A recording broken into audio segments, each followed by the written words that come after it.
আলাইকুম গাইস, আজ আমরা শুটকি করব, তাই কড়াইয়ে তেল নিয়ে নিয়েছি। এখন একটু পেঁয়াজ দিয়ে এখন এগুলোতে আমি একটু শুটকি দিয়ে নেড়ে নেব।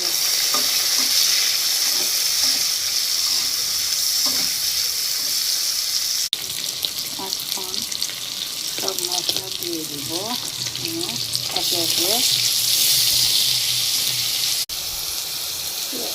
এখন আমরা মরিচ গুঁড়া, হলুদের গুঁড়া, অল্প একটু পানি দিয়ে সুন্দর করে মাছ আর মশলা কষিয়ে নিচ্ছি।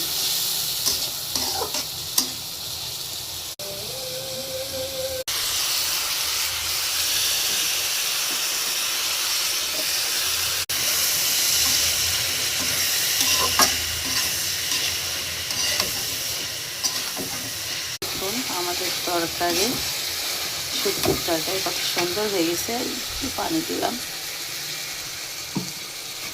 আর একটু কষিয়ে নিব।